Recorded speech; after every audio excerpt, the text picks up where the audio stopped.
what does the word intimacy mean to you?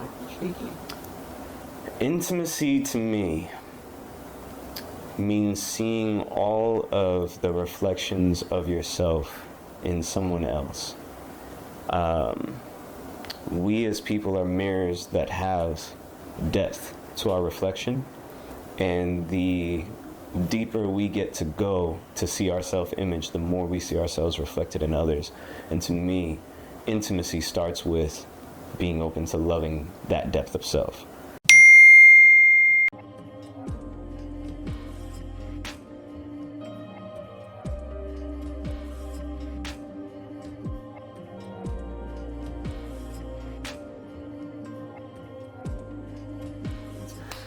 And I was like eating it as you were telling me the story. And I was like, oh, this is kind of nice. Yeah. And it was sticky too. So I was like, oh no, I got to wash my hands. I was like, I can't get this on my shirt. It's really just me trying to make sure that I'm like honoring the time I said I was going to be here. It's like, if I'm not going to be here on time, I might have to come with a treat. But I'm like, bro, I'm autistic. I have such a bad thing with, like, I don't have a handle on time blindness. Of time. Yeah, time blindness. I told my partner when it was like, you were like, I don't want to say how late you were, but there was like a certain bar. I was like, hey, this is what extreme time blindness looks like. Because she suffers from that too. Like, has to set like 6 alarms to make sure, like, hey, I'm good. Everything in my calendar has like an hour before I'm supposed to actually... Alarm. And I was like, you know, we're not taking this personal. There's certain people where it's like, nah, you should have been on time, you know? Versus, no. And I guess I'm aware enough to read between the lines when someone says something. Like you said, hey, I gotta schedule things out. I don't have a good concept of time.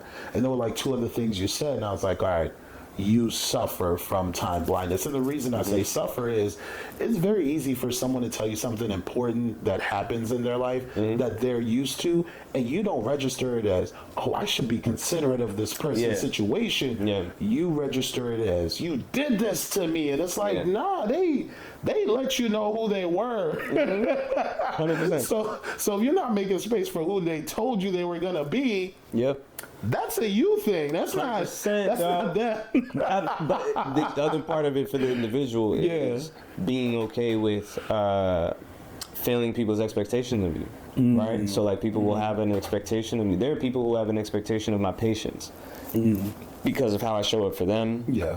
Other people, what they've seen, that may not encompass the grace they're looking for in certain situations. I'm not beholden to your projection of what my patience looks like. And so I try my best to allow people the room to make the decisions that are best for them. I don't always do well with that because I come from a background of like having struggled with emotional manipulation and wanting to make sure that people saw me the way I wanted them to see me versus just being okay with like, yo, people are gonna have their perspective. I've had certain partnerships not work out because of that time blindness thing. I try to take it into account. I try to be responsible to it, correct, like you said, be open to my experience with the mistake. But at the same time, I recognize that I've been protected from certain experiences because to go further into that partnership would be creating a brand or a recognition around what it is working with me that could impede other opportunities. Now, I do have to admit, there's a certain amount of privilege that I could patiently wait and have time carved out of my day for that. You feel what I'm saying? But that's why we have the cutoffs on the calendar. Like, hey. Facts. And like, no, it tends to work out for me. So for me, it's like, I just honor my capacity. And it always works out. In times where I don't honor my capacity, like, part of today, for example, was if I don't get a coffee on the way here, we're not having a bright and joyous conversation. Just because of where I'm at energetically. I needed the caffeine today. That was the tool. I don't drink coffee. That's what makes it funny. So when you said that, I was like, that's why I said, no, I'm good, man. But then I was like, I do like a Danish, though. I feel like coffee shops should have a Danish. Hey, if they have a cream Danish, please let me know. That's what I was like. And I realized how funny it was because like it was like right before I like just got out the shower when you texted me that. And I was like, man, a cheese Danish. I haven't had a good cheese Danish in a minute. I should ask for a cheese Danish. You know what I'm saying? When the energy's there, you know what I'm saying? Use it for the blessings that you would want in that moment. A lot of times we try to like restrain ourselves for some like moral value or something like that. It's like, nah, bro, you were offered a thing. Take the thing. You know what I mean? So how do you view yourself versus your work? Is it a versus, or do you both wake up at the same time, and like when the sun hits you, it hits you and the work at the same time? Yeah, I'm in the work. I tell people, I'm like, unfortunately, what I do is very selfish. Every reading is for me. Through reading for myself, you get that reflection, the benefit, but you're seeing a reflection of the divine. Like, if I assume it's me, which technically for all of that is the most important person on the docket. Yeah. It can be as important for you, but I have to accept that it's actually about me, which is the confronting of shadow. I've talked to people about this recently with like shadow desire. So when you say shadow, are you about to explain that? Because I was going to ask, what is shadow considered? You think about yourself as like a source of light. The shadow is the projection behind objects that like make something maybe look bigger or more exaggerated. So when we look at our own shadow, it's the idea that like you want to be the center of your partner's world, even though you know that's not sustainable. Right? It's very not. Yeah, it's ridiculous. Your conscious brain goes like, that's ridiculous. And I can't handle the responsibility of even being granted that. People but I want it. Some people don't. That far. Some people but I want it. Far. Yeah. In being okay with you having the shadow desire, and then kind of relaxing and taking out your insecurity around being able to secure that reality, 9 times out of 10, I've seen the reality comes through. Yeah. So if you go, you know what, I want to be the center of my partner's world, but it's more important that they're able to fully express who they are. Okay. The freedom that you allow and the fullness of love that you would show up in that capacity would probably make you the center of their world, because where else would they find that safe of a place to express the fullness of themselves? Yeah. But it'd require you not being centered in being the focal point of that experience. So it's like, by confronting shadow desire, I want people to hear me. I have a huge wound around not being heard. It's why I over-explain things. This is a childhood with undiagnosed neurodivergence, neglectful parents due to the economic situations, child of immigrants, so not having like access to a certain point of like emotional intelligence and development. Which country? So my dad is from Cabo Verde, which is like off the west coast of Africa, and then my mother is from St. Thomas. So it's like blacks and West Indian and just blackness, the global black, the diaspora. Did you run into a culture clash quite often? Yeah, because I grew up in Boston, Massachusetts. Oh, yeah. So it's like there's just like I've received in my opinion, because it's my experience, a perfect mix of racism and diasporic culture. How old were you when you left Boston? 30, 29, 30. Where's your accent come from? That's not Boston, what you have right now. I don't have one. Yeah, that's not Boston. Yeah. I've like played football with like Boston, like the Pocahontas. It's like, nah, what you're giving is like, is very different from that. I've always had a non-regional accent because I think because both my parents are immigrants. Okay. So there's the affectations that they have from their languages, and then there's my neurodivergent hyperfixation on the accuracy of words. So to hear, I think Lawrence Fishburne is a really good example. He's like an actor where there's I forget what it's called, there's a thing where there's like a purposeful non-regional application of English. Yeah. Where it's like, I need you to not understand where I'm from. And I think it's an actor's tool from a standpoint of like not being able to let anyone put a typecast on you. My grandfather had that. So I'm Jamaican. Yeah. But my dad told me his dad taught him English to speak proper English, not patois. Right. So when you meet my parents, my mom has heavy patois. Yeah. My dad, English. My same thing from my grandmother to my mother. So with my mother, we had like proper English in the crib, and then her accent would pop out with other people that were from the West Indies. The blended. So as soon as I'm around people who know the culture, my shit pops out strong, real quick, crazy strong, to the point where it's like, bro, did you grow up there? And it's like, no, and it's like, you know what I'm saying? It's a level of comfort that occurs. Yeah. So but what I've also noticed is that a lot of people who come from the West Indies, when they or have that cultural background, they have that non-regional thing, because a lot of the stresses in the phonetics of West Indian accents are really like hyper exaggerations of enunciation. So it's like when get in the car, like get in the car, is just it's it's quick, but it's really just like a hyper enunciation of a lot of the things. So when you tone that down outside of cultural context, it occurs like hyper enunciated or like perfect English. You doing sound engineering, you now pick up on it too, because now that I do so much edits, I'll like look at the sounds and I'm like, oh, we literally space out how we curse differently between people, period. Like the spacing and the timings, it's like, oh, that's crazy. Yeah. Like everything is different. Music, so it's cadence. Yeah. You hear it like the same swing in the language. Yeah. You hear in the music. And so for me, like I start seeing the similarities or the sibilance, and you're like, oh, this is so crazy how much sound really influences the way that we perceive the world. Yeah. But like there's a swing, there's like a give and go that with English being so rigid, culturally you see things that occur where you're like, oh yeah, West Indies, there's a lot more sway movement. Yeah. Whereas with English, there's this very rigid step-by-step type. Yeah, but I think our sway is more reflective of the environment our parents have come from. So trees, beaches, air, water, the 100%. Lifestyle itself, really having an intentional relationship with grass and nature. Yeah. Versus concrete. Perpendicular lines, alleyways, bricks. Right. Not that much seasoning. Yeah. We'll talk about that another day.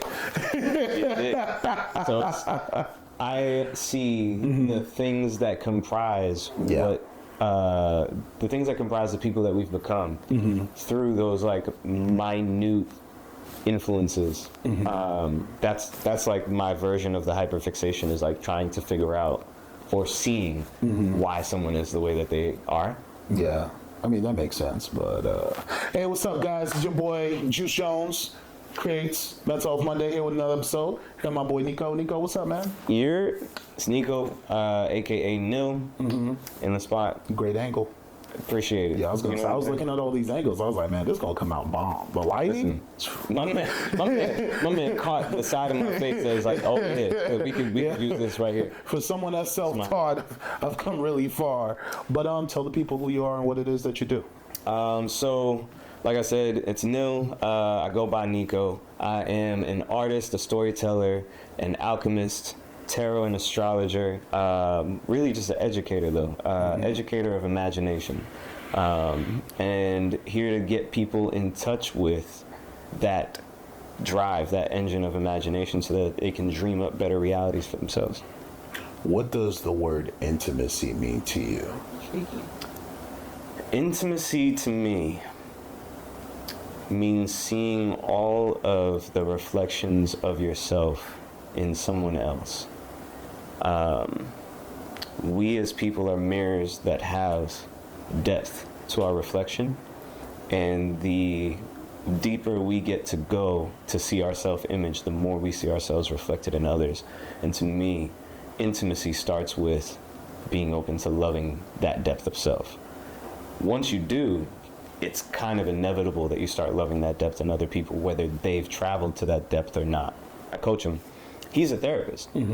He told me, this was like a big piece of praise, but it made me think about a clip that you said, that you had posted, where I was like, the shit that dude said was dangerous. He was like, in 2 months of working with you, I've gotten more clarity than the like several years that I've gotten working with therapists on this, that, and the third. And I said, I understand what you're saying, but I need you to take into account the intention of this practice versus that practice. So what you've perceived to get out of it in terms of clarity versus like therapy is not made for clarity. It's a safe space for you to feel and not have to intellectualize or be partnered in your intellectualization of the thing. But like, it's really just room for you to feel, where the other person in the relationship doesn't have to carry the context of that in their further dealings of intimacy with you. With me, I'm doing a different thing, which is really geared at like unlocking your creative flow as it's connected to your wounds and your healing. And because you identify with being an artist so much, that may occur as more clarity. But we are doing something else. And so it's important to recognize what that thing is for. My man who was talking with you was like, oh, I've gotten more out of this conversation than I've gotten in therapy. And it's like... 0. Yeah. to that point, bro, that one demonstrates why safety and security is so important in your ability to be vulnerable.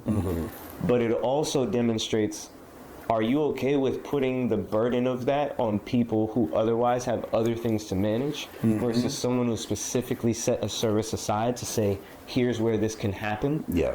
And your faith in your ability to like provide the exchange there and know that like you're covered versus being extracted from are all indicative of your need for therapy. Yeah. Like, but if anything, you feeling like this is that phenomenal is the reason why you need therapy, and you're trying to use this phenomenal experience as like a way to subvert that need. But then, you know, his next statement was even more dangerous. Why would I go see someone who's a professional? And when he did this, it said, no, they are a professional. Yeah. Your open and close quotation doesn't change the work that they've done in school and the practice and being able to handle people who happen to not be you. You are what you would call a specialized situation. Your need is, my requirement is, I need someone that either grew up in foster care or deals with kids that have gone through the foster care system, and that's who I need therapy from because of our experience.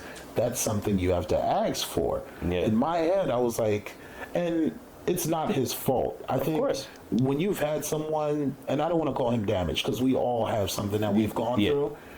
When you have someone that has gone through something at their developmental years as a child and a teenager, it's so important to not only admit, but say, hey, this person may never ever get help because of their experience. That's it. Like, that's it. John Wick, one of the best movies ever made. Yeah. The whole series from top to bottom, right? So when you start, it's like, okay, you killed his dog, right? Cool. After killing his dog, you killed his dog, and now you blew up his house. The two things he had with his wife. So now you have those associations, right? Then the third thing is, all right, he's chasing his past life to get forgiveness, but he's getting back into the game that he sacrificed so much to get out, right? And then the fourth one is, okay, took his dog, took his house, took his wedding ring and finger. Fourth movie starts, he's getting the ring back. Yeah. The whole story is told. You know why he's here. You understand why all this mess is happening. Most people would say, well, he was hard-headed. It's like, no, the movie is about there's a price to be paid for taking something of value from somebody else. And it started with a car. But even to go further than that, one of the things that I've really been leaning into is allowing people's words to give you a reflection of their inner world.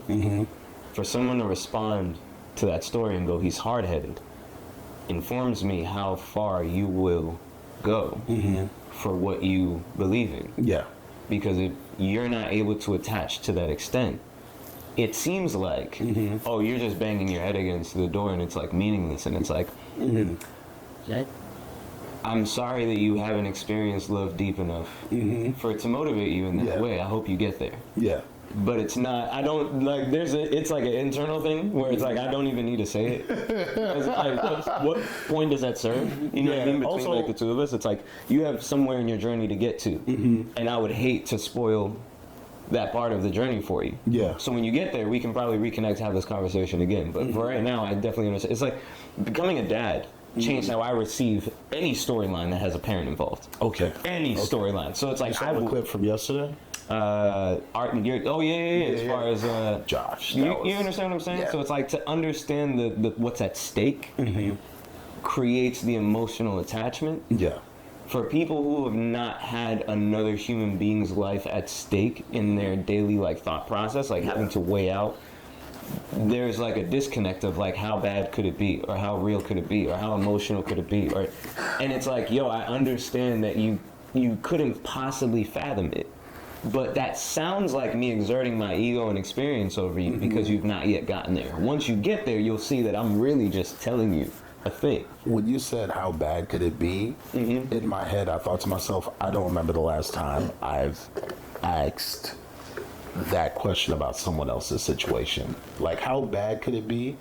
There's something disrespectful about that. Because it's like, you don't know that person's management or what they have going on, so you technically don't get to dictate how bad it could be. all you can do is slowly put the pieces together until you understand what part of the room they're seeing everything and handling everything from. Yeah. Damn.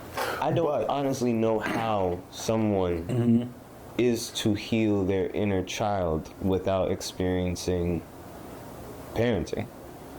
And it's not to say that it's impossible. I can't conceive of it.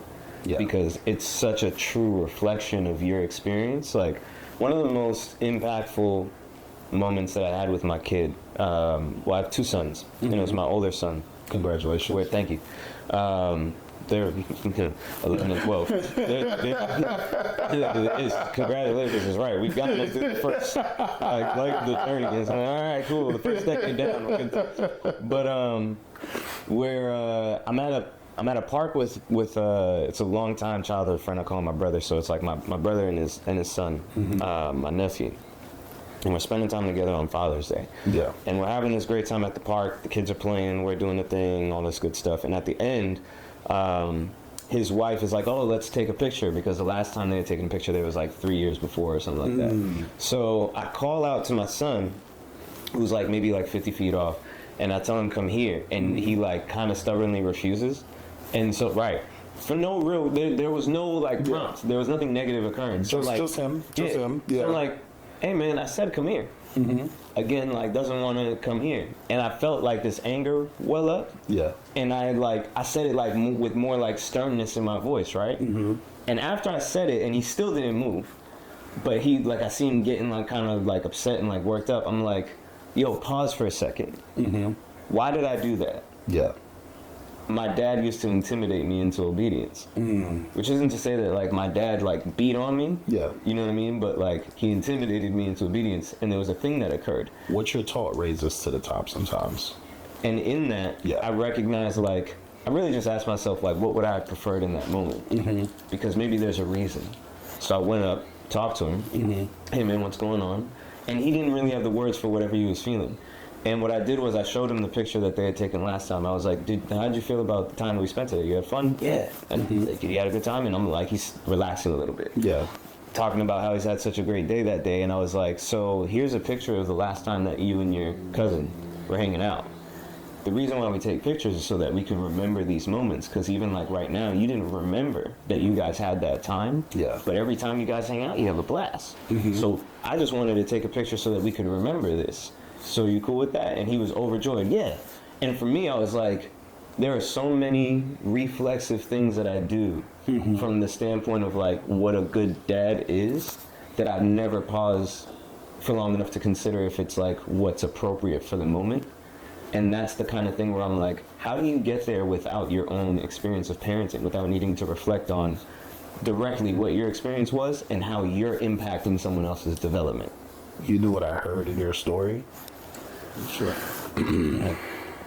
Last time we were in this position, it wasn't a problem. Why is it a problem today? In that moment of, nah, come here, let's take the picture of him fighting back. And sometimes in life, you have to fight what you know is true and what used to be valid compared to tomorrow that may not be true anymore.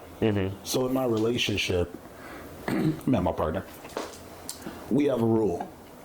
In order for this to work, both of us have to have a capacity that if we wake up as somebody else tomorrow, we make space for that when it happens. It's not going to be an easy transition, but whenever we get there, are you at least giving that new version of that person a chance or a fair cut before judging them and asking what happened to us? I feel that. So, back to the conversation we had earlier, when you were talking about all these folks that are in the wellness space that aren't certified or don't have a background in wellness and everything else, that was triggering for me because, and this lets me know I'm in too deep with all the work that I'm doing mental health-wise and wellness-wise. I went right underneath that bridge, right before you hit New York Avenue, and I remember seeing a mural on a building advertising a wellness space, right?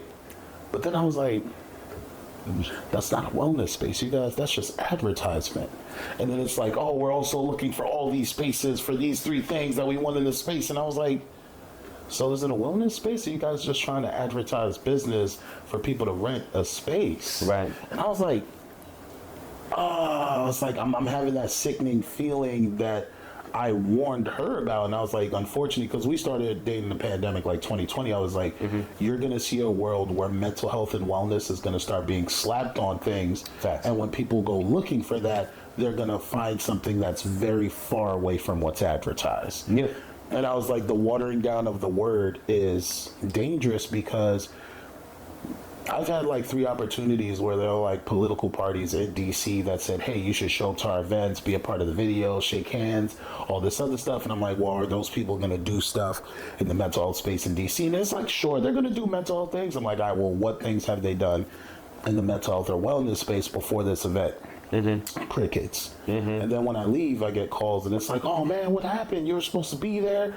I can't align myself with someone that's not actually about what I'm doing. Should I support them? Cool, I can support them from a distance, but what you've built, what we've built, or once you're active in the community that we're active in, there's an expectation that if you say someone is going to do this when you're not in the room, that person is still working towards that direction. Yeah. I think a lot of that, at least within in DC, has a unique climate for it. That's a polite version. You dig. Where I feel like I've come to, at least at this point, due to the resources that I have, is it is more important to be effective than it is to be right. Yeah. So if I can utilize your resources to be effective, I don't have to be right. So I look at impact. I look at, desired impact. I look at, community of focus. And if I can, not at the cost of like my health, well-being, mental stability, or integrity. Yeah, good boundaries. But can I utilize the space in order to get a thing done? So like, I'll actually open up here. I've been having like I won't say it's not really a crisis of conscience. It's more of like how do I want to proceed with spaces that seem to be more exploitative in terms of their collection of practitioners. Where it's like, that's bars right there. I'm sorry. Keep going. No, you're good. But yeah, they seem to come at it from an exploitative standpoint, and it's like, is it more important for me to create open doors for connection with someone who cares about the advancement of the community, regardless of where those doors may be? Like, can I release control to where those doors are placed, or can it occur without it being at the cost of my labor, right? Not defined labor. So in that case, right? Yeah. Let's say in terms of curation, a lot of places when they first, just to speak really generally, right? A lot of places will solidify a space. If to our earlier point, they're not from the background, they may have the space, they may have curated it, they may have decorated it. It looks like a really great space, but they don't have anyone to run programming. That's a job. Yeah. Where you would pay someone a salary to run the programming of your studio, reach out to their network, which you would have hoped you had, but if you don't, hire this person, and through them they tap the network, fill out the programming slots, so on and so forth. Which should be paid for adequately. You dig what I'm saying? Yeah. So at the point that you're reaching out into the community in order to pull people in who are looking for placement and opportunity, it's the same thing as people who run like open mic programs that require every artist to pay into their stage time. It's like the whole like, we'll pay you an exposure thing. Yeah. And it's like, you're not, the exposure unto your studio in and of itself doesn't have equity with exposure to me as a practitioner, because people are going to position this content and this experience with your space, not necessarily with me. Yeah. And so with that, it's like, how do I make sure that I leave that feeling equitable about what occurred, while also highlighting like the community impact as the thing that's most important, because at the end of the day, I don't have that space. Yeah. And I can't afford to lease that space. So is it more important that I utilize the resource in order to tap into a community that otherwise wouldn't find me? Or is it more important for me to advocate for my personal boundaries and like my business? Because I gotta eat. Yeah. And somebody's eating off of all of this. And also you have other mouths to feed. That's not just you too. So when it comes to a situation like that, I think what's most important is not just are they paying you adequately? Even if they're paying you, when are they crossing the lines of what you've delivered versus what they've paid for? Yeah. So you know how sometimes they'll pay you for one thing, you do that one thing, and then all of a sudden that list starts to get bigger and bigger, and it's like, hey, we did the interview and we agreed to these things. This is specifically what we agreed to. Right. Why are you sliding in other job titles underneath my one name, but I'm not getting compensated for that? Especially if it's still your space. Yeah. Yeah. Keep it a buck. That's where my neurodivergence comes in handy. Okay. Because I can get highly specific about roles. Way beyond what I actually hit people with. So to be honest with you, like there's not a person I'm working with. Yeah. And this, again, no shots, no shade. Not a person I'm working with who isn't getting me at a discount right now. Yeah. So with that being said, because there's a additional step to the marketing, the programming, the creation of the graphics, the outreach, as far as like the value of your network, very literally. Energy into advertising, conversations, consistency, the programming itself that you did that pour into this one, all that's coming up. Yeah. So it's like if I were actually charging what the thing is worth, I don't know who could afford it. I'm not sure I have access to that community yet. And then also, would you be serving your current community right now? Right. I just had a conversation earlier today, and it was talking about, there's something important that's coming up that's like really important. And I was like, anytime you do an event, you're keeping two things in mind. You're keeping your following in mind, right? And those are your consistent believers. They like your stuff, share your stuff. Hey, when do you have something coming up next? When do you have clothing coming out? They are keeping you in mind. You are technically their box of cereal late at night, right? Yeah. And then you have the people outside of your core audience, right? And I told her, especially with the clip that I dropped, I knew that clip was going to go crazy when I put it up on Monday at that time because of the person and knowing who they've been to the community itself and seeing them be that open and honest. People don't get to see that much. That's going to go crazy. But you got to remember, once you tap into this other audience that doesn't know you or has found you and always known about you, you still have to feed your core audience. Yeah. Because if you're not feeding your core audience, your relationship with them internally may become unrecognizable. And those are the tiles that you walk on to go wherever you need to go in life. That is your yellow brick road. Because your yellow brick road just isn't for when you're going home. Your yellow brick road is also for when it's time to leave the coop. Right. Into that, I mean, I think that carries over into a spectrum of different relationships. But what it makes me think of is like our romantic relationships. And this has been something that's coming up in a lot of the intimacy talks that I host, where there's a book called Polysecure. Okay. And it talks about, that everyone has these conversations with ethical non-monogamy, polyamory, all that stuff. But people don't really like encompass what it means or embody what it means. Yeah. And this book, Polysecure, goes into the idea that like, essentially I would recommend the book to someone even if they were monogamous, because it talks about the hierarchy of monogamy and how your subconscious reinforcements that like one person is more valuable than other relationships you have creates this dynamic that pushes you into like restricting intimacy in other relationships that are outside of like the romantic spectrum, but you end up like punishing essentially the experience of that relationship by withholding. And so it goes into how to healthily distribute your love in a way where your relationships are equitable but not equal. And that's a big aspect of polyamory. When you get into ethical non-monogamy, this relationship is not that relationship. There's openness, there's communication, there's clarity about the fact that I might be seeing multiple people, but that experience is not directly a one-to-one experience for another partner. And so being able to make sure that like maybe this person's main love language is quality time and this person's is words of affirmation.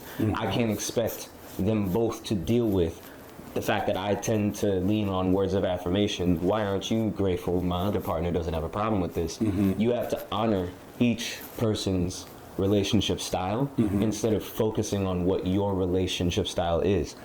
Whether it's relationship style, personality, like people project these things on their communities where they'll be like, I'm this, so you have to satisfy this. It's like, yo, that information is for you so that you can properly budget yourself in different communities. Yeah. But it's not for everyone else to have to honor so much as you have to honor your presence in other places according to your limitations. And then also, speaking on the limitation part, acknowledging your capacity is actually a very important part of that discussion, because just because you have the ability to do all these things doesn't mean you should be doing all these things.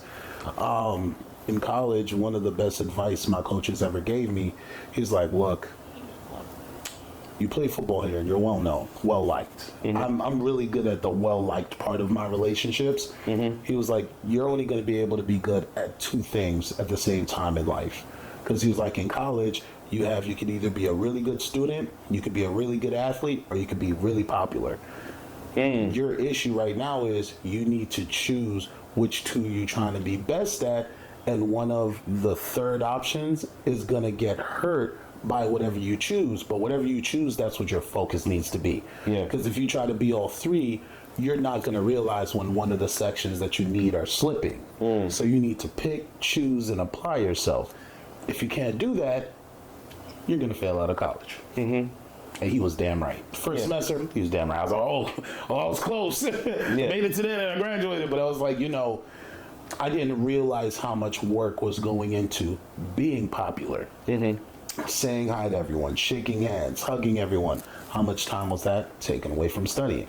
Because when you go from a small school to a larger school, and your name gets big and it's in everyone's mouth, it's very easy that those interactions you have with those people, you not only look forward to it, but then it becomes a part of your day. And it takes, 14 days to create a new habit? Is it 14 or 21 days to create a new habit? I want to say it's 21 to 30. Right? 21 to 30 days to create a new habit. So your first year in school between August to September, that's all the time you need. Then you go into the football season as an athlete, and then you're not thinking about, hey, how much homework am I doing? How much am I not studying? Am I just getting it done, or am I actually sitting with the material and applying myself? And when it comes to the stuff that we do, I think about that often too, because it's like, you got IT in terms of cloud architecture. You got this platform that you have with Get Home Safe, and you have these other 2 to 3 shows that you're working on. So Get Home Safe is the public platform of when I go out to do events, but then you got Mental Health Monday, you have In My Shoes that's on Wednesday, then you have Housekeeping, which is the episode that we're going to sit down and do the discussion on the business end of things and the questions that you ask. And then you have to cut all that content. And then after cutting all that content, you have to make sure, hey, is the right music in the right place for this one video that you don't usually have music on, but this one might need music because of the subject and the matter that you're handling. All right, are these the right clips? Okay, which platforms are these going to? Each one of those questions is 20 minutes to an hour and a half out of your day if you're not careful. Thanks. And then, you're supposed to actually maintain good relationships and friendships with people. That's why when folks are like, well, why aren't you doing more outgoing things? And it's like, well, when you're one person that's doing the content and creating the content, you technically don't get to be the person who's as outgoing and doing public events. Because when you're at the public event, you got to be careful about saying yes to too many things, because you don't want to be out at an event thinking about the work you could be doing. Because now that changes the flavor and the experience of, am I enjoying the time serving the community that I love? I think to that point, one of the things that I've really started to work out and lean on, like, in the spiritual realm, it's this idea of as above, so below. In the mathematical realm, it's fractals, or micro versus macro. So when you come up with essentially like workflows, these are the groundwork pieces for that fractal equation. I say that to say the more you can automate, the more efficient you're able to be. But it requires allowing what looks like a lack of control or restriction around like scheduling and automating stuff from that standpoint to take precedent over the assumption that like your ability to be agile in the moment is more valuable. Yeah. So like to the point of Get Home Safe, it's like for you to have episodes. So let's say, for example, you had a flow where like this episode wasn't coming out for 30 days. What's taking place in the meantime is what's providing that like padding of comfort as you work through new content. But I know for myself as an artist, a lot of times I'm so honed in on like, let's say if we talk about paintings, I'm so honed in on the painting that I'm working on that once it's done, I immediately spend time showing it, and then I'm like, oh shit, it's time to start a new painting. And now I end up having to like tuck away for a little bit. Instead of just painting when I feel like painting should occur, and taking like essentially knowing that like, yo, there's no lack of time. So if I build up my portfolio, and then I start marking it out, I can create 6 months of breathing room for myself where it's like, I got 6 months of ads running. And in the meantime, I get to tool around, be creative with some shit, and it just goes up. You know what I mean? And same thing occurs with. Think about event style. I was literally about to say that's where I go. I was literally going to go there. Where it's like, how far into October, November, December can I plot? In order to create what appears to me as a sensation of like stability or expectation, where it's like I got something in the works. Right. A lot of times, like, I know at least being an entrepreneur, let me tell you how everything that I'm doing right now, at one point, there was a version of me who's terrified to do it. Like, bro, I don't know how that works. Well, fear is good. And yes. It's a good measure. Depending on who you are, it's a good measure. I think it's a very good thing. Like all tools when used appropriately. But right? You also got to remind yourself it's a tool and you're using it, not vice versa. And so one of the things that fear, like, it definitely gave me paralysis for a long time. But what I'm experiencing now is like,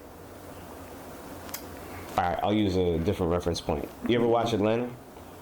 Parts of it, couple episodes here and there. There's an early episode in like the first season where the main character, Donald Glover's character, needs money for something as like a bit of an emergency. And the character Darius, who's Lakeith Stanfield's character, he's like this real like spacey, super. To be honest with you, that everyone had the theory that was actually the main character of Atlanta. Which I am that person in all of my friend groups. Like they like, I mean, phone calls after certain episodes where it's like, yo, this nigga said some shit that you said. That kind of it. I am the Darius of my friend group. He goes, yo, I know how to solve your problem. Takes him around the city and has him do all these like almost like a scavenger hunt thing to conclude with him getting some sort of business deal that gets him $1,000 in like 4 months. And the main character gets upset because he's like, bro, I told you I needed that today. And he's like, yeah, no, I feel you, but like when that time comes, you'll have that. Which would put you in a better position than you are today. Obviously, it's the subtext. Where it's like, essentially, if you had done that 3 months ago instead of just reacting to your survival instinct, you'd have what you needed today. So he's a friend that's trying to get you ready for tomorrow. Because today has enough, to use scripture, today has enough problems of its own. Right? So it's like, you're going to get through today regardless. For most people, they go like, oh, if I don't get $1,000 for rent by the end of the day, I'm screwed. And it's like, your landlord will take the $1,000 tomorrow. They will. Yeah, but your landlord won't take the $1,000 3 months from now. But we don't have, but that's the thing. You don't exist 3 months from now. So why are we talking about 3 months from now? If you can do things that'll make 3 months from now easier, do those things. But those things will probably be more effective to your experience than any number of overt labor that you could execute within the next 24 hours. It makes it comfortable. You just have to look forward to it and have it on the counter like, hey, this is due. I had this I had this story in a last class. I was like, let's say you get a phone call from your grandmother. She lives on the other side of the country. Hey, sweetie, I just wanted to let you know, I'm so proud of you. I love you so much. I've sent you a gift. I'm not going to tell you what it is, but when you get it, you're going to be overjoyed. It's on the way. You get off the phone. How many of us would have the urge to check in with Granny for the next like 3 days just to see how she's doing, even though the gift is already on the way? because so many of us have that like response to try to earn something or prove your worthiness. Yeah. So it's like the subtext of the story being you don't speak to Granny that often. So it's like in measuring your response, you measure your projection of worthiness and your ability to receive a gift because it's already on the way. You can't increase it by showing up in a way that's like more in integrity now. Yeah. You can't make her feel better and change what's already happening. And Granny been bomb. So it's like when we're dealing with the universe and like some of the things that we have set in front of us, so often we attribute what happens tomorrow to the work we did today, when in reality, if you had sat your ass down, you would have seen that this is the reward for something you did 6 months ago. And I think I said this to you when we were on the street the other day, but it's like, would you still work as hard if you knew that the size of the reward was based on that work? Or would you realize, I actually don't have to keep working, I'm good, right? If that invoice from 6 months ago is 10 million, and I'm doing shit today trying to nail 10,000 because I don't see the 10 million yet, it's like, bro, I wouldn't even do this. I'd spend my time doing something else, taking a nap. Yeah. Knowing that $10 million check is in the mail. You get what I'm saying? No, I got you. It's signed, it's already on the way. Yeah. But we have this attachment to needing to make things happen, and we have horrible memory. So our reference points are usually far closer to the event than the real thing that triggered. So I remember through emotions.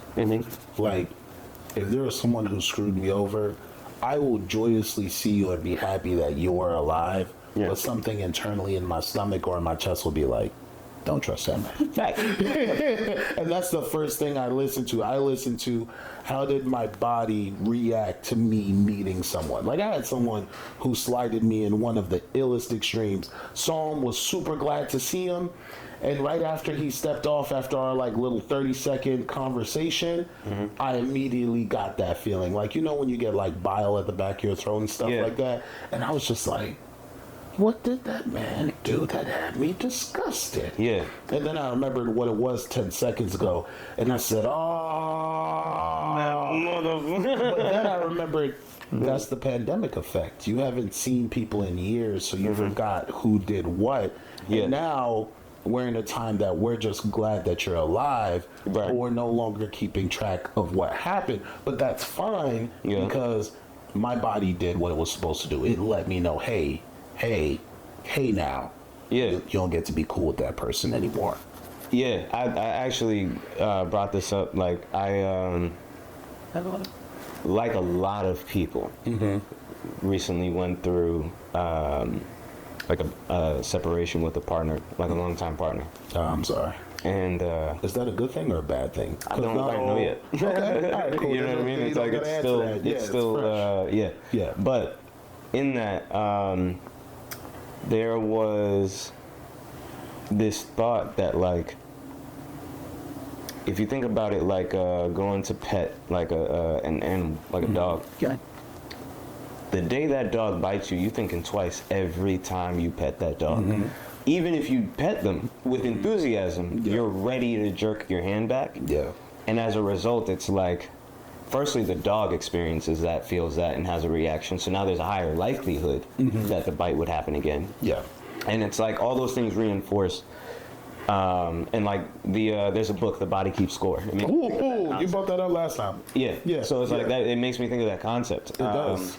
And so with that, it's like, especially coming from the religious background that I came from, Christianity and forgiveness and mercy and so on and so forth, there was a lot of things reinforced around like being lax with boundaries and allowing people to hurt you in the same way again because of the moral, aspect of it. Yeah. And so it's like, should I respect that urge and just not be around the dog at all? Or should I work through forgiveness and love this dog? You get what I'm saying? No, I got you. We practice the same thing. No, I got you. Yeah, it's like, how do I balance that out where there are going to be instances that grace is the appropriate answer, and there are going to be instances where boundaries are the appropriate answer. I'm still governing the balancing of those scales. Do you mind if I speak on that? Please do. So same way, same concept. Catholic school from first grade forward. Yeah. Pentecostal background wise every Sunday, but what you learn in school when it comes to religion, that does get mixed into what you're doing every day at church, right? So I'm the same way, or was the same way, but I was like, after a certain while, you kind of got to tell people, fuck them to their face. Oh, yeah. You get what I'm saying? Like that doesn't, you being a Christian doesn't mean you should stop living. Yeah. So a lot of those bigger stories are a very small cutout of someone's actual life. For sure. Right? So they're not advising you on Wednesday the person made the same mistake and they make the same mistake every Wednesday. Am I supposed to forgive the person every single Wednesday that happens? Right. No, you're going to create distance. You're going to start having changed behavior. You're going to warn people, hey, don't let that person be around us, because when they're around, this is what happens like clockwork. Like when you go out and you have that one friend who's not allowed to drink too much because they always get into a fight. So when it comes to situations like that, what I usually ask is the juice worth the squeeze? Would be a really good example of that, because sometimes what it comes down to is, did the person do you wrong, or were they who they've always been and what they did just happened to be enough for you? And that's where, for me, like, I'm allowing my understanding of forgiveness to evolve, because, to your point, forgiveness does not forgiveness does not default in proximity. All right, explain more on that one. Just because I forgive you doesn't mean I have to allow you back into the same level of intimacy, right? Yeah, it's like I can stay connected with you to like 3 feet. Yeah. And so one of the things that I recognize that I'm working through right now is like, I don't know what my 3 feet looks like. So it's better for everyone to clear the room, because there's things inside this bag that are sharp. And because of the space, I need to pull them out and stuff like that. If you're too close, I'm going to cut you. Yeah. And I don't have the capacity to be sorry for that right now. And I've also warned you. So just don't be in the room. Yeah. Let me get all this stuff out.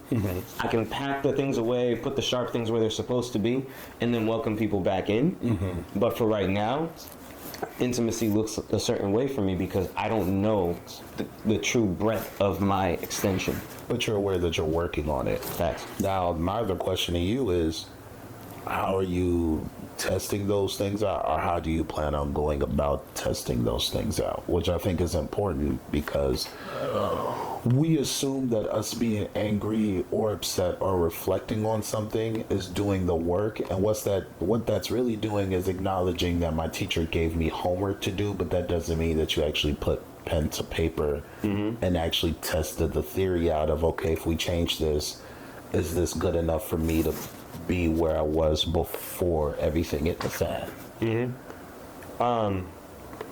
So the halls is hidden. I believe in emotional engineering. Okay. And so following the ways in which you want to feel into the experiences that must be for you because of how you wanted to feel is what I'm drawn to do at this time in my life. Because we do what feels good, hopefully, or get back to that. You know what I mean? But it requires, to the extent of, like, let's say, for example, health in the body, what feels good in states of inflammation is not the same as what feels good in states of calm. So what feels good in fight or flight mode doesn't necessarily feel good when you're at peace. Yeah. And so there can be that, like, reckoning of, like, oh, I'm anxious because I have so much freedom to breathe, and I'm looking for constriction so that knowing that I have pressure, I at least know the limits of self. Yeah. You know what I mean? Yeah.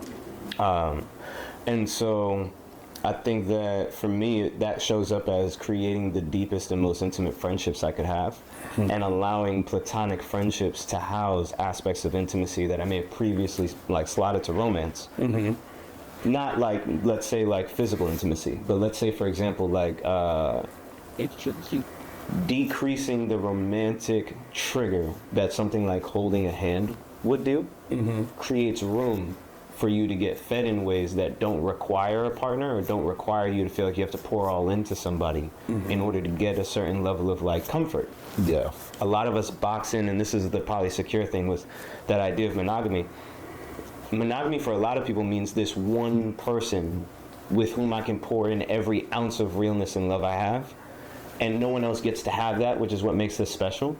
And we don't think about the weight of responsibility we're putting on that person to carry it well. Because as soon as they drop something and we move on to maybe like a new partner, we're reinforcing this narrative that, oh, no one can handle the all that is me, and like people just don't know how to handle me. And it's like, people shouldn't be handling you 1-to-1 ratio, because no one can do that. You know what another example of that is? When you start dating someone and you start giving your friends less time, and the person you're dating has to handle all that pressure of you as a person, and it's like, this is a perfect example of who I'm with now. We got together, I was like, hey, us dating doesn't mean your friendship should stop. Yeah. Like, I'm really big on, like, hey, have you checked in on your friend? Are you calling them? Are they good? How are they doing? Because, like, you finding happiness doesn't mean the happiness you had already, which is your friendships, should stop just because we're together. Right. And I was like, you know, am I happy to be here and happy to have you? Yeah, sure. But your friendships are going to take a different kind of practice now that I'm in your life. And the same goes for your family. And the same is going to go for me, but like most of my love gets poured into this. Yeah. And now that this isn't the full setup of what I have going on right now, this is like 40%, I'd say. Like, I plan on, I really want to hire someone to build a false wall that I could put more art on, that I could like roll into the room and roll out for different sets. I got someone for you. It's just a matter of availability. Because, like, I look at this, and you can tell I'm purposely keeping this space open. Like, when you see someone who puts all their stuff against the wall, that means whatever they want to do here is going to be, like, major once they get it. But doing that also means, hey, you're going to have to organize and get rid of one of these shelves to make more space. You're going to have to build a new shelf that's on the floor that's smaller, but in a corner for your cameras. You're going to have to start getting boxes and moving printers out and everything else. And then you're going to have to figure out what kind of art do you want on the wall, because I don't want the walls to be swallowed up by my passion. Yeah. You get what I'm saying? Like, even when it comes to passion or love, you do have to be careful with how much are you throwing at the wall versus, all right, what is the wall feeding back into you when you're no longer throwing stuff into it? I forgot where I was going with that point, but that was a great moment for me.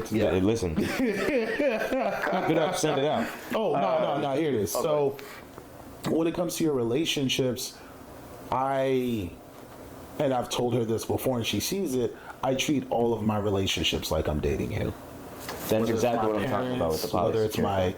Whether it's my mom, my dad, my friends, my girlfriends, even certain associates who I enjoy seeing. Like, if I smile when I see you, I enjoy seeing you. Right. Joy has a price. So you think like, hey, if I don't have it, what does that look like? When I do have it, what does it look like? Of course, like, your relationships are still your relationships, but your approach and your consistency really does define things. Even when it comes to the people that you're thinking about hitting up, who you haven't hit up for a month, but the fact that they're still in mind, they're in the rotation of the Rolodex in your head, lets you know, hey, that's your mind telling you may want to get back to that. But then you also have to acknowledge, well, why haven't you gotten back to them in so long? Yeah. And what's changed, which is really important for relationships. Yeah, absolutely. Yeah. But I think there was an analogy I had the other day where it's like, you ever see those Zen gardens that have like the sand in them? The one with the rakes? Yep. Yeah, I know what you're talking about. So the whole point of the exercise is to like rake it out, right? And you make the sand like, you know, equal or smooth across the whole process. You have like your ridges and stuff like that. But the idea is like you're moving this sand around.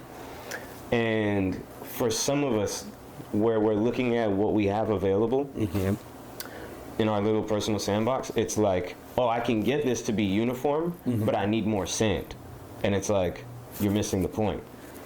It is the practice of moving it around until you get it across. Yeah, no, I get what you're saying. But if you give me more sand, I'd be able to just make sure that everything was equal. And it's like, there is the sand that is present. And for you to move that would create the equal experience that you're looking for. What's in your cup is what's in your cup. 100%. You need to fall in love with what's in your cup instead of thinking about, well, what if there was another cup to pour in here? But there's not. In most cases, you're looking at a fraction of someone else's cup and wishing it was a part of yours. without taking into account the remainder of what they have to pour. I think I got a lot better at that in life. Like, so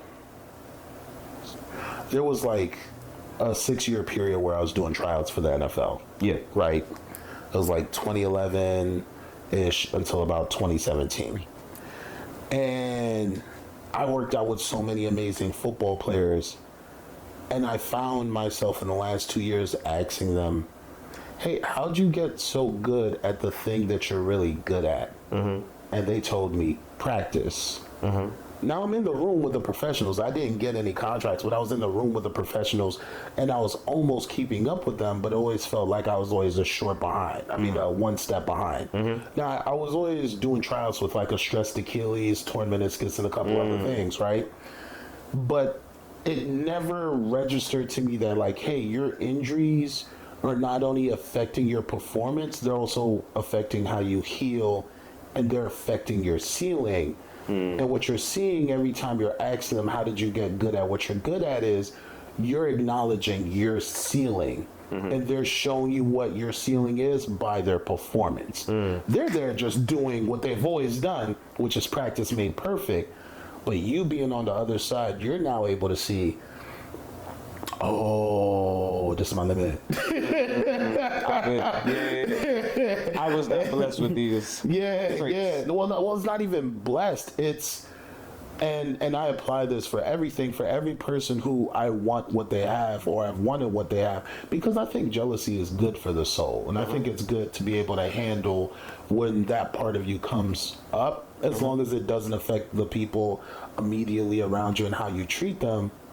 Are you willing to think about the price that they paid to become that good or become who they are? Because all you're seeing is you're a part of the day that's the finished product, but you weren't a part of all the 6 a.m. trainings that they had. Right.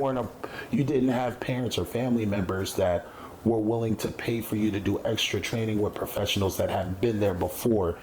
You may not have had access or looked for access for the environments to build that kind of animal. What? And now you're here and you have this dream, but you started dreaming too late. That's why it's important that when you do start dreaming, you build it correctly. So for me, been doing this work when it comes to mental health outreach and everything since 2019. But for me, I treat the work that we've done like a child. So you go 2019, 2024 was that, 2020, 21, 22, 23, 24. All right, that's 5 years. That means your whole platform is only 4 years old. Because you have the cooking part of the baby gets there. Right. Then you got to wait until they turn 1, so it's technically 2 years, right? Figuring things out. This thing gonna walk yet? All right, now it's kind of walking, and people enjoy what it is, and they don't know what it is, but they know it's helpful. They know it's necessary, and they know when they look around the landscape, they can't find what we've done here or what we're touching in the capacity that we're touching anywhere else. And that's how I treat it, and I go forward with the process of what it is that we're doing. Yeah. For me, it's renegotiating intention, like on a continuous basis, and being open to that. There were people who spoke things over me, you know, all types of like readings and stuff that I got around the growth or the size of an audience that I would have access to. But at the time that I got those pieces of information, I was so focused on music that it didn't occur to me any other aspect of me would have value that would get me to that point. To come out on the other point where it's like, at a baseline level, there have been clips that have gone viral where over 1 million people have seen a piece of information and resonated with it, right? And it's like, I was talking about numbers. So for me, it's like, bro, I got raps, like I got joints, like there's so much more that you could be entertained by, and like God is like, yeah, that's cool, like perspective, like what about these numbers though? Like, you know what I'm saying? It's like, if you told me like, yo, you need to garner 1 million views on TikTok, the things I would have done to get that in order to achieve the goal that was set out would have spanned the map in every direction except for talking about numbers. The clip was serendipitous. And now everything else has occurred. Like, there are so many different points that I could link my current progression to. But a lot of it was just getting outside and doing what I felt led to do that day, and letting that reverberate. Like, if you were to, if you can't tell, I have an attachment to speaking in analogies.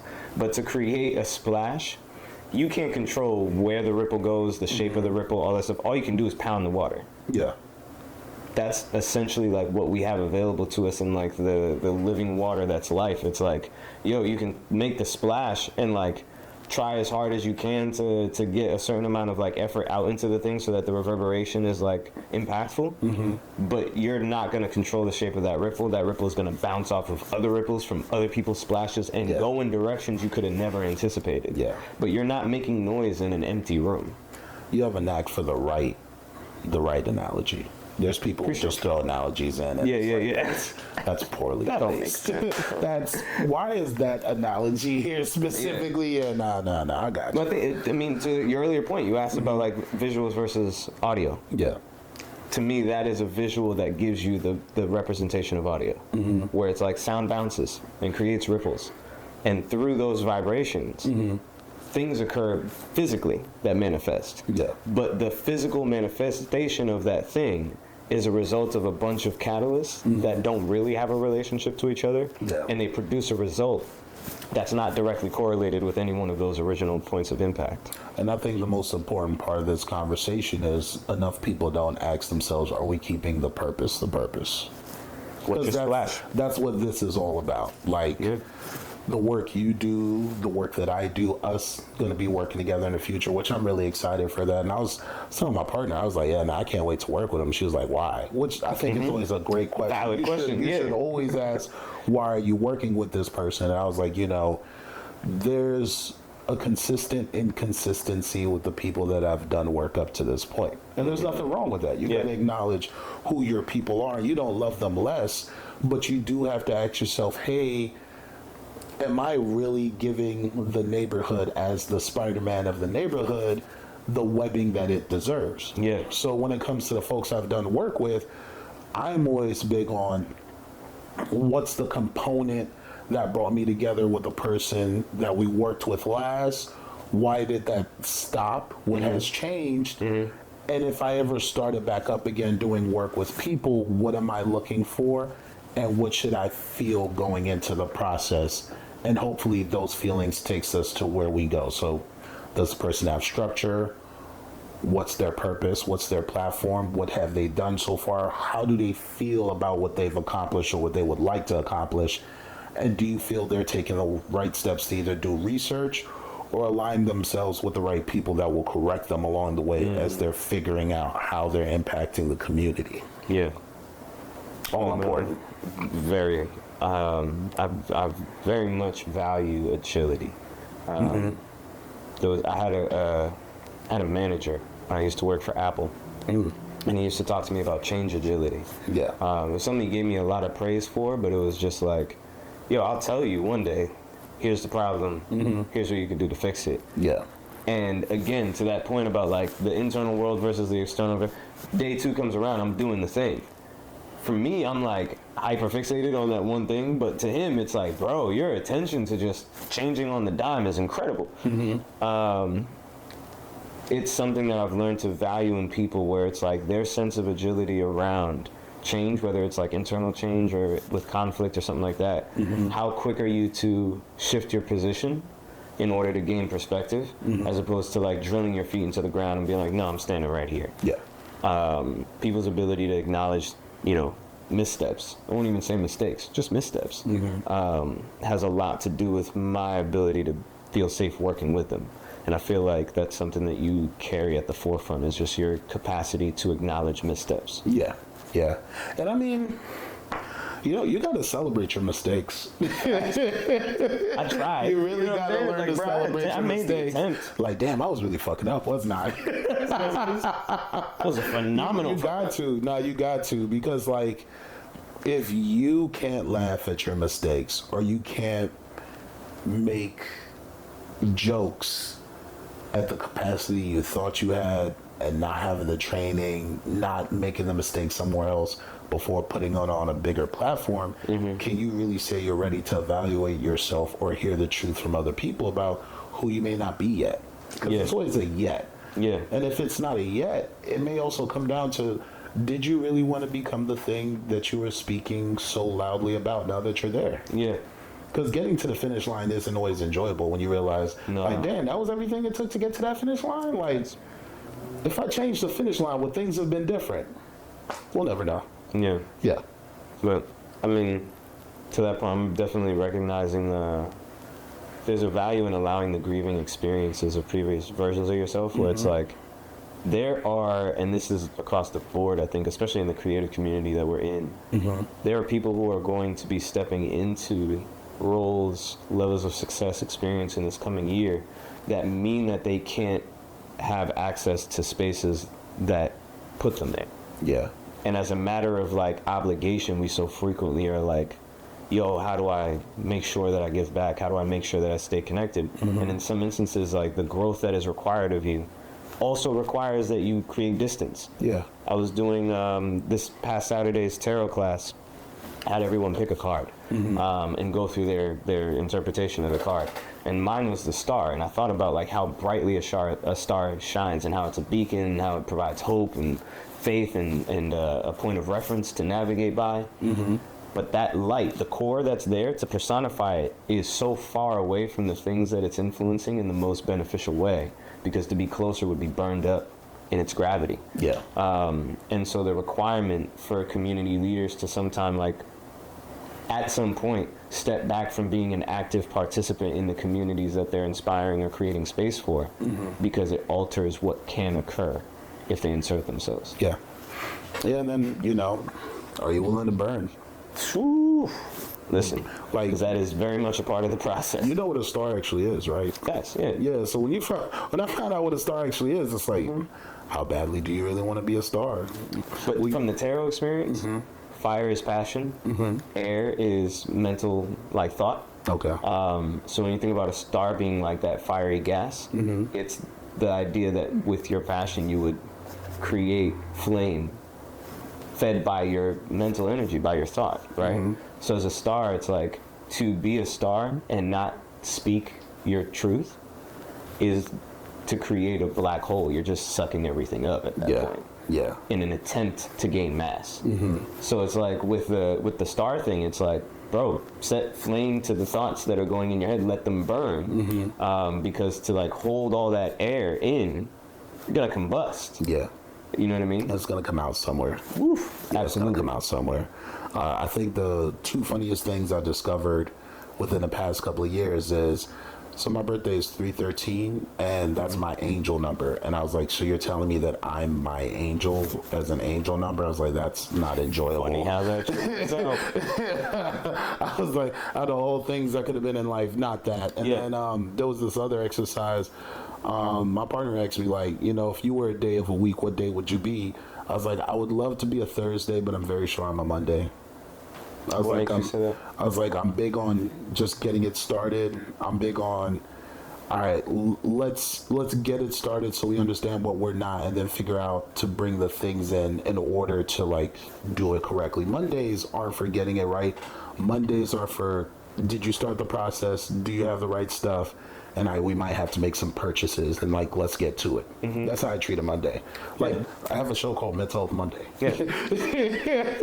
I mean, you feel what I'm saying? Point, yeah. Like, so within like so astrology actually informs a lot of the ways that we move and understand energy. It's just subconscious, or it's in different programming, so people don't see it. But Monday is it's Moon Day. That's what that is from, right? Each day has a correlation with the planet. Okay. So some people don't know this. I think Thursday is Saturn. Yes, I had no idea. So this is an education point for me right now. So what's interesting about that is, like, Moon Day, Mondays are generally meant for there to be an honoring of the emotional presence, what's in the vessel, and a assessment of that, so that you can then budget out how that's poured out throughout the week, right? Water in our body is both manipulated by that planetary body. So to start the week with that mode is to get an idea of like, what is pulling, right? If you were like a cup, the moon's over here, so you're being pulled in this direction. What is here to pour into as we continue moving throughout the week? Yeah. And that's literally what Monday is for. So it's like, I tend to rest on Monday. Like, some people get their week started, like do active admin work. That's Tuesday. For me. Nah, admin work for me is actually Sundays. Sundays. When Okay. I'm at the other job, Sundays. Yeah. So, which has the obvious connotation of the sun. Right? so that's a 12-hour shift that day. Show up. They know when they see me, it's going to be a laptop. It's going to be all my SD cards, the plugins, and just you'll see my back more than you see my front because I'm doing edits as I'm checking the cards going through. Yeah. Yeah, but they That know makes perfect sense. because of my work ethic and my attention to detail, I make mistakes twice a week. You need to make mistakes as you're going forward. So I pay attention to, hey, am I making the same mistake? Is it the same mistake in a different version? Who am I making mistakes with? You may have a type that you make a mistake with very often in that industry. And then after that, it's like, all right, well, you know, how did you handle the mistake? Like, mistakes technically shouldn't make you angry. You should have a reaction, but it shouldn't always be anger. Because sometimes it's an assessment of, hey, are you looking forward to the mistake? Are you positioning yourself for the mistake to happen? Or is the mistake just being executed so well? It's like, hey, they got you. Yeah. Because the most dangerous thing you can do is be perfect or think that you are perfect at what you're doing. And even to that point, when we talk about sun and Sunday, sun is the gravitational core of the galaxy around it. And so what I heard is by rooting yourself in who you are and shining authentically on that Sunday, doing the admin work, figuring out the mistakes, it allows for all the other days to revolve around that core as we move further and further out, with a point of reference that says, okay, this is alignment. This is the gravitational core that I'm being pulled from as I even build out further. And then the next day or the next week you reset. Yeah. But to my point, like each day has that kind of focus where it's, for a lot of people, if I told them the metaphysical meanings behind their workflows, they would see how in alignment they are with like mysticism. That's real. There's not, I can to see the that. point of vibration, you can interpret this thing through as many different languages and studies and disciplines as you want, but it is this thing. It is this vibration. Yeah. You know what I mean? And so for a lot of folks, like telling me like, oh yeah, this is going on in my life, in my brain, I'm always like, checks with the astrological collective. Like, that's the energy that's present. And if I told you, it might seem like I have a convenient answer for everything, but once you know the study, you're like, oh shit, no, it's literally right there all the time. Do you ever get pushback with that? Not once I explain it. Okay. 9 times out of 10, the most frequent phrase I hear from people I work with is, I never thought of it that way. Oh, but that's with people you work with. Yeah. Look, I guess I shouldn't say people I work with. Yeah. That's really everybody. Like the most frequent, if there was I had an icebreaker where it was like, in the movie of your life, what phrase would trigger the shot of a drinking game? Where it's like you would get jacked up by the end of the movie because that phrase popped up so many times. For me, it's I never thought of it that way. For me, it's another day in the office.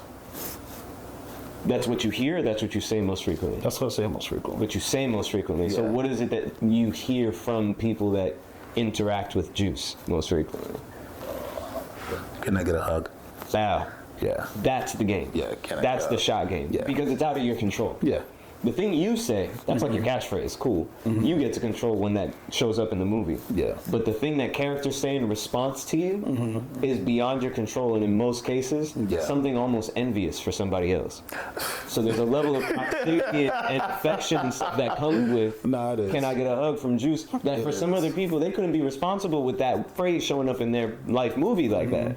Because what would drive that is something selfish. When you show up in honesty and authenticity, the thing people want from you most frequently is that form of physical affection and being held and being made safe because of the clarity that this is a safe space. I've had a lot of people approach me and say, you know, how do you deal with this kind of attention on the regular?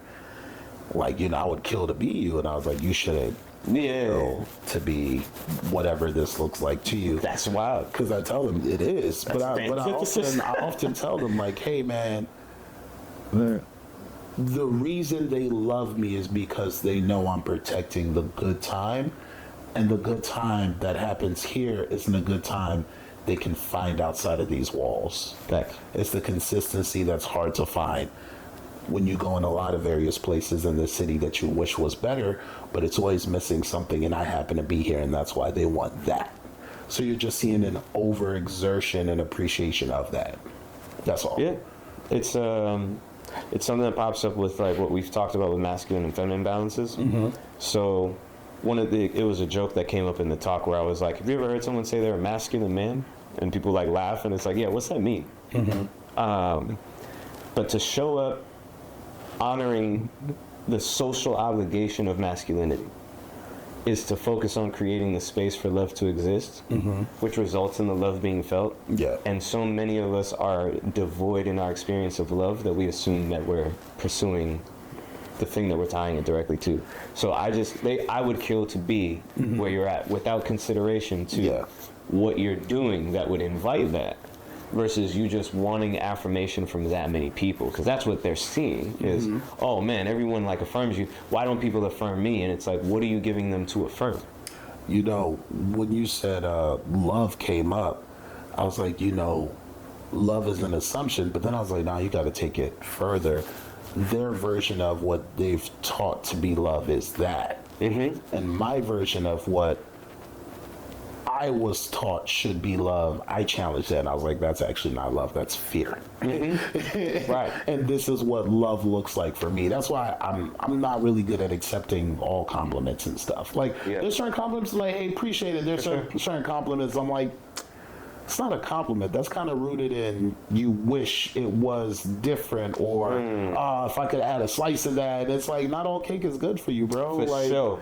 And that's disturbing. You know what I mean? Yeah, like, you know what I mean? What you just gave me wasn't a compliment; it was a projection. Yeah. And I don't shut it down in the moment though. You know, you still it's just an internal thing where it's like, I'm not going to have their receive moment. that. Yeah.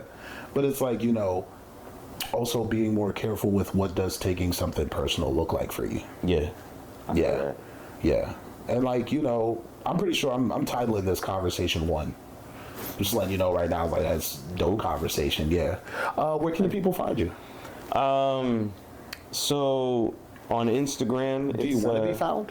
Oh yeah, absolutely. Okay, that's a question I've had to start asking people. Like, hey, do you want to be found? Fair enough. You know. You know, in the field of work that I'm in, I've heard other people say it, and maybe to me it's cliche, but I really do think it's honest. People find me when they need to, and right on time every time. Yeah. That being said, if this is the time for somebody, it'd be NeekNil on Instagram. So NeekNil. Or if you go to bio.site/NNIL, nil. All my stuff is there, where it's like you can email me, you can get in touch with my schedule and see where I'm going to be at in the city. I do a lot of activations, heavily in the Eaton hotel right now, for the most part throughout the month. You want to say the address? Eaton Hotel, 1201 K Street Northwest. So they got a dope wellness studio. Also, Dose Wellness is another spot that I frequent, 1450 P Street Northwest. It's right next to the Whole Foods. Yeah. Near the U Street area. And we're going to start doing work together.